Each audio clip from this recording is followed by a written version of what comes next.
Hello, ఏంటే ఈ నెంబర్లు? చాలా వీక్గా ఉన్నాయండి. సార్ టెన్షన్ పడుతున్నారు. ఆ ల్యాండ్ టైటిల్ బిల్ ఉందిగా, దాని మీద గట్టిగా గుద్దేద్దాం. దెబ్బకి నెంబర్లు మారిపోవాలి.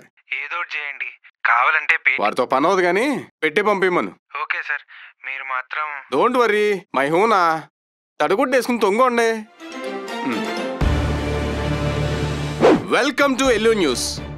మీ కళ్ళు పచ్చగా మా గుండె వెచ్చగాకు స్వాగతం. ల్యాండ్ టైటిల్ గుండె హడల్. అసలేం జరుగుతుంది ఈ రాష్ట్రంలో? ఒకవైపు ఎలక్షన్లు, మరోవైపు ఎమోషన్లు.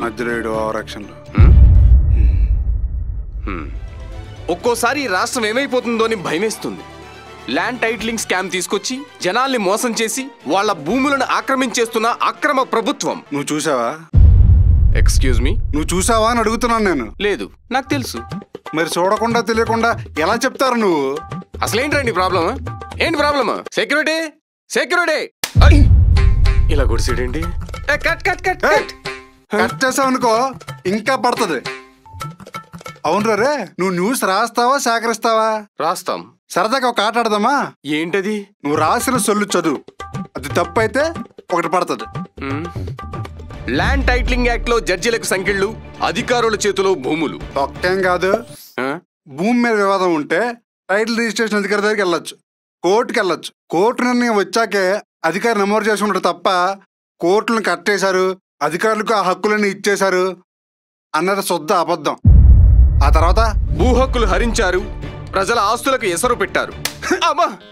పాత వ్యవస్థను అప్గ్రేడ్ చేసి కొత్త విధానంలో రీసర్వే చేయించి మీ భూమిలో అప్డేట్ చేసి ఆస్తులను కాపాడే వాడికి చట్టభద్రత కల్పిస్తుంటే నీకు ఇష్టం వచ్చినట్టు మాట్లాడతావు. అయినా ఇప్పుడు జరిగేది రీసర్వేరా.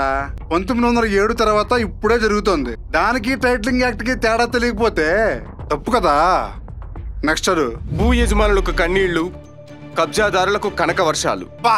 మీరు చేసిన పెంటంతా అవతల పార్టీ నెత్తిన రుద్రం మానరా మీరు? అప్పుడు బాబు ఉన్నప్పుడే వెబ్లాండ్ విధానం పెట్టి ఇదిగా నిశానిగాల్లాగా రికార్డులన్నీ తప్పులు తడకలు రాసి ఎవరి ల్యాండ్ మీద ఎవరి టైటిల్ ఉందో అర్థం కాకుండా చేశారు. ఇప్పుడు జగనన్న కొత్త విధానంలో ఈ సమస్యలే లేకపోగా కబ్జాలు కాకుండా కరెక్ట్ పట్టాలు ఇస్తుంటే కన్నీళ్లు, కనక వర్షాలు అనే రైమింగ్లు, సొల్లు ఇంకేం రాసుకొచ్చావు? భూమిని తాకట్టు పెట్టుకుంటే ప్రభుత్వానికి చెప్పాలట, మన అప్పుల వివరాలన్నీ పట్టబయలు చేయాలట. ఇది ప్రభుత్వమా? శబాష్, బాగా చెప్పారా. నువ్వే ఒక భూమి కొన్నావనుకో, ఆ అమ్మినోడు ఆ భూమి మీద అప్పులు చేసి నీకు అమ్మి జారుకున్నాడు అనుకో, ఏం చేస్తావు? కేసు వేస్తాం. అవసరం లేకుండా ముందే చెప్తే అమ్మేవాడికి కొనేవాడికి క్లారిటీ ఉంటుందిగా.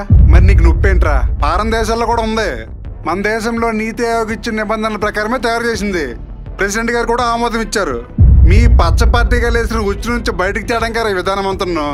అయినా బీజేపీ మీకు కొత్త చుట్టం కదా, దమ్ముంటే పోయి వాళ్ళని అడగండి, జగనన్నని కాదు. ఇంకేముందా?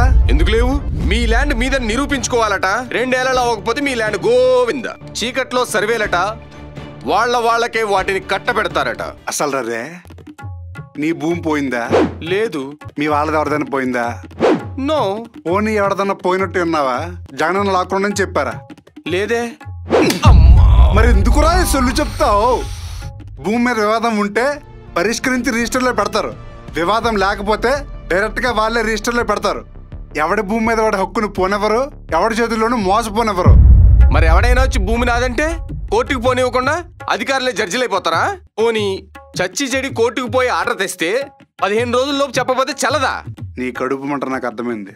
భూమి మీద వివాదం వస్తే కోర్టు ఫీజులు, లాయర్ ఫీజులు, కోర్టు చుట్టూ ఏళ్ల తరబడి తిరగడాలు, ఇవేమీ లేకుండా అధికారులే ఊరు జనాలను పిలిపించి, చుట్టుపక్కల ల్యాండ్ ఓనర్లను పిలిపించి, సర్పంచ్ని పిలిపించి వాళ్ళని ఎంక్వైరీ చేసి ఎవడి భూమి ఆడికి ఇప్పిస్తుంటే నీకు బాధ.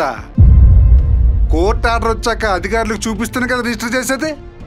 చూపించకుండా ఇంట్లో పెట్టుకుంటే అదేమన్నా గుడ్లు పెడుతుందా, లేదంటే కొత్త భూములు ఇస్తుందా? నీ పిచ్చి పచ్చ. సరే, ఎవను పడితే వాణ్ణి టీఆర్ఓగా పెట్టేసి జడ్జిలాగా ఆ అధికారులే పెదరాయిడ్ రేంజ్ లో ఫీల్ అవుతుంటే ఏమంటారు దాన్ని? అరే, అక్కడ ఒక పద్ధతి, రూల్స్ ని పకడ్బందీకి రాసి ఎవడొచ్చినా అవే పాటించాలని ముద్రేసి మరి అధికారులను పెడుతుంటే నీలాంటాడో నాలంటాడో వచ్చి కెలకడానికి, ఎవడికి పడితే అడికి ల్యాండ్లు ఇచ్చేయడానికి ఇదేనా పప్పు బెల్లం అనుకుంటున్నావేంట్రా? ఇప్పుడు నీ భూమిని అదేని రిజిస్టర్ చేశాననుకో, నువ్వు 2 ఏళ్ళు మాట్లాడలేదనుకో, ఆ భూమిని అదేగా. పైగా చదువురాని రైతుల చేత రాత్రికి రాత్రి భూములు రాయించుకుంటున్నారుగా. ఎవడు చెప్పాడ్రా రాత్రికి రాత్రి రాయిస్తారని? అన్ని పరిశీలించి అందరి ముందు పద్ధతిగా చేసిన సర్వేల ఆధారంగానే ఇస్తారు. రిజిస్ట్రేషన్లు చేయాలన్నా పేరు తీయాలన్నా అన్నీ ఆన్లైన్లోనే జరుగుతాయి. అందరికీ ఓపెన్గానే ఉంటది.